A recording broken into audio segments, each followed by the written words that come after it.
Hi everybody, this is the Baseball Hut, the amazing, spectacular, terrific, the great one, the People's Champion.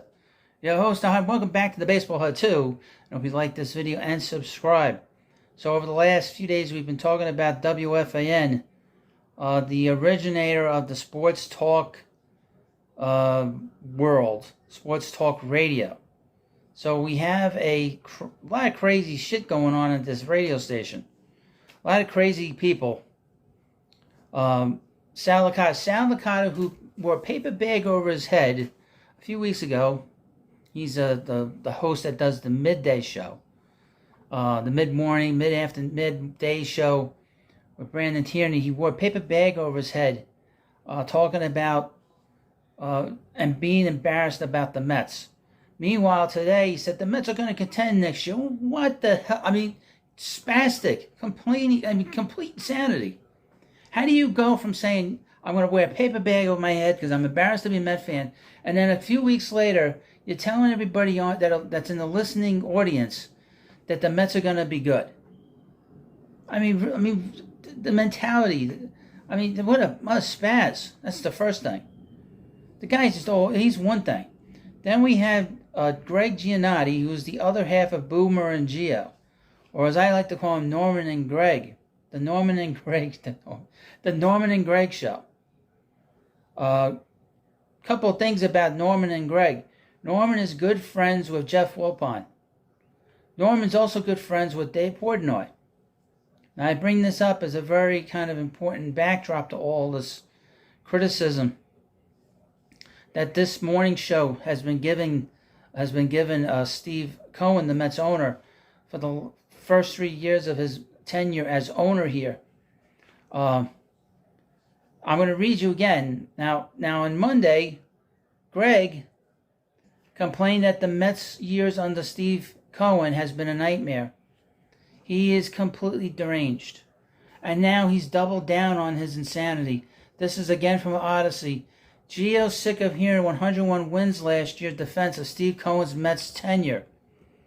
Gio has been critical of Steve Cohen's ownership tenure up to this point, calling it a total nightmare, and he's tired of hearing the only rebuttal he seems to hear when he makes that declaration. Quote, they won 101 games last year. Gio mocked, I can't hear it anymore. That's the only defense fans have for the Mets, is that they won 101 games last year. Let's think about the Steve Cohen era so far. First year, total mess. No, it wasn't, asshole.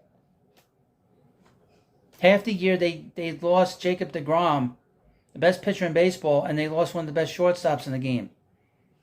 Thumbs down, Javi Baez, Francisco Lindor, team sucked, fired the manager. Second year, you might say they won 101 games.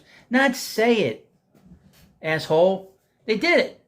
They won 101 games. You don't say they won 101 games. Why do you keep records? Why do you keep score? To be on record. It's not they say they won 101 games. They won 101 games. They did it. What I saw was a team that choked the division away and got their asses kicked in the playoffs. Now, if the other team chasing them is playing 800 baseball and both teams finish with a tie and they still didn't overcome them, that is not choking it away. Now, they did get beat in the playoffs. That happens, you know. Then the team you were so excited about because they won 101 games last year came into this year and fell flat on their face. And they had to completely pivot in their organizational philosophy. No, they didn't. He said for years that he wanted to build a strong farm system. So them winning 101 games doesn't matter. I don't understand this logic, but this is the kind of, he's a little cuckoo, woo. You know, he's a woo, crazy, Greg. Greg needs to see a lot more from Cohen to believe that the franchise is on its way to contending. And until then, he doesn't want to hear anything about the 2022 season anymore. That is not defense any longer. This is the kind of insane rant that I get here from time to time on both channels. From somebody that's been sitting on the internet complaining about the Mets, and is supposedly a fan. He's supposedly a fan. But he's carrying the water of Jeff Wilpon and Dave Portnoy. Jeff Wilpon was the former Met owner for at least 20 years with his father, and Fred was an owner of the Mets for 40 years. But Jeff was the guy running the team day to day. And it was a disaster. Employees were unhappy. The fans hated Jeff Wilpon. The fans don't hate Steve Cohen. They love Steve Cohen. Former Met players love Steve Cohen. That's not a nightmare. This is beautiful to have this kind of owner. We didn't have a old timers day for 30 years because the Wilpons didn't want it. Wilpons rejected Met history. Steve Cohen embraces it. So let's go back a little bit in history. Let's go back in history. In 2002, the Wilpons were able to buy out the shares of one of the owners from the 80s, Nelson Doubleday. Nelson Doubleday was basically the guy that rubber stamped. He was the ultimate decision maker on the Mets. He's the guy that wanted Mike Piazza. He said, told Steve Phillips, go talk to the Marlins, see if you can get him, and he got him. The Wilpons didn't want Mike Piazza, by the way, and they get very rankled when people bring that up. But the first 3 years of the Wilpon era, and I'm going to do it side by side. You visualize this in your brain. The first 3 years of the Wilpon era. In 2002, the Mets were 75 and 86. In 2003, the Mets were 66 and 95. In 2004, the Mets were 71 and 91. Okay? In 2000, this is during the Jeff Wilpon Mets. Okay? In 2021, the Mets were 77 and 85. They were in the front of the division for a long time. And when they lost Jacob deGrom and Francisco Lindor for significant periods of time, deGrom they missed for the second half of the year. They were 77 and 85. And Steve Cohen's second year, 101 and 61. Now, I don't remember any owner in this town in his second year had this kind of result. So you sweep that away, you act like it, you say it happened, it didn't actually happen. Okay? George Steinbrenner didn't do that. George Steinbrenner took over the Yankees in 73, and they didn't win until 76. So 73, 74. So for 3 years, the Yankees didn't do much. And we know how successful that is, looking back on it. And in this year, obviously, not a good year. 55 and 66 currently. 11 games under 500. That's to be determined where their record finishes. But in the years that the Wilpons owned the team, they won 90 games twice during that time. That's over 20 years. Okay? From 2002 to 2020, they only won 90 games twice. And only won 100 games, never won 100 games. Steve Cohen has the second highest win total in the history of the Mets for a single season, and 101 in 2022. You do not basically wash that away. So Greg is not really understanding of his stupidity, but then he's crazy. Like I said, he's just a complete total nut job.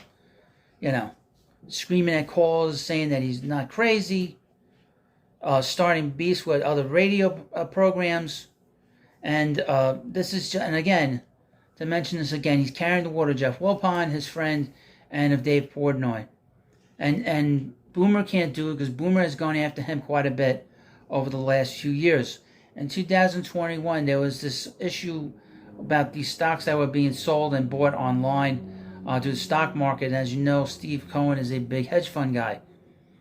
And I don't know the full details, but Boomer said that he wanted, this is the threatening comments that these two dopes in the morning say. But again, Boomer is friends with Dave Portnoy again, and he's very good friends with Jeff Wilpon. I'll bring up why Portnoy's involvement is interesting. Boomer wanted to be convinced from Steve Cohen that the stocks that were being bought by Steve's hedge fund was on the up and up. He wanted to be told directly, or he was never going back to Citi Field. Think about this insanity, this kind of threatening comment. Now, I would mention this. During all this was going on, Dave Portnoy appeared on Boomer and Geo And in 2021, in January of 2021, now at this point, this was 2 weeks after the Lindor trade. Prior to the Lindor trade, Boomer and Gio were attacking Steve Cohen and attacking the Mets, complaining about the fact that Steve hadn't done anything with the ball club yet. He just bought the team. Okay? He hadn't said it.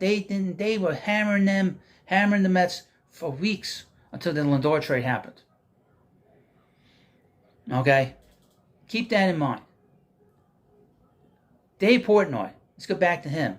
He went on and complained about this whole GameStop thing and whatever. Dave Portnoy tried to buy the Mets with the Alex Rodriguez group. Okay? Dave Portnoy is extremely good friends with Jeff Wilpon.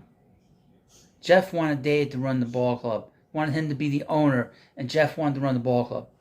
The original deal that Steve Cohen had with the Mets and the Wilpons was that the Wilpon family would run the team for the first 5 years that Steve owned the team, and Steve nixed it. I wouldn't have them around to run the team. It's a disaster. Would never do that. So that was why the Mets took a while to be bought by Steve Cohen. It was early in the spring, the talk that the deal was going to happen, and then it got nixed, and then we didn't hear about it for 6-7 months, and then Steve Cohen basically got what he wanted because he was offering the most money. He outbid Dave Portnoy's group that he had with Alex Rodriguez and Jennifer Lopez. You imagine Jennifer Lopez and A-Rod had owned that team? Would have been a disaster. That would have been a disaster, folks, because you would have had two owners fighting each other, getting into, breaking off their relationship. Meanwhile, after the fact, Jennifer Lopez marries Ben Affleck. I mean, it would have been total, complete drama. So Major League Baseball and the Mets, as a franchise, were very lucky that did not take place. And then you would have had this pizza guy running the team with Jeff Wilpon. But the Met years with Steve Cohen has been a nightmare. Get the hell out of here, Greg. Get out of here.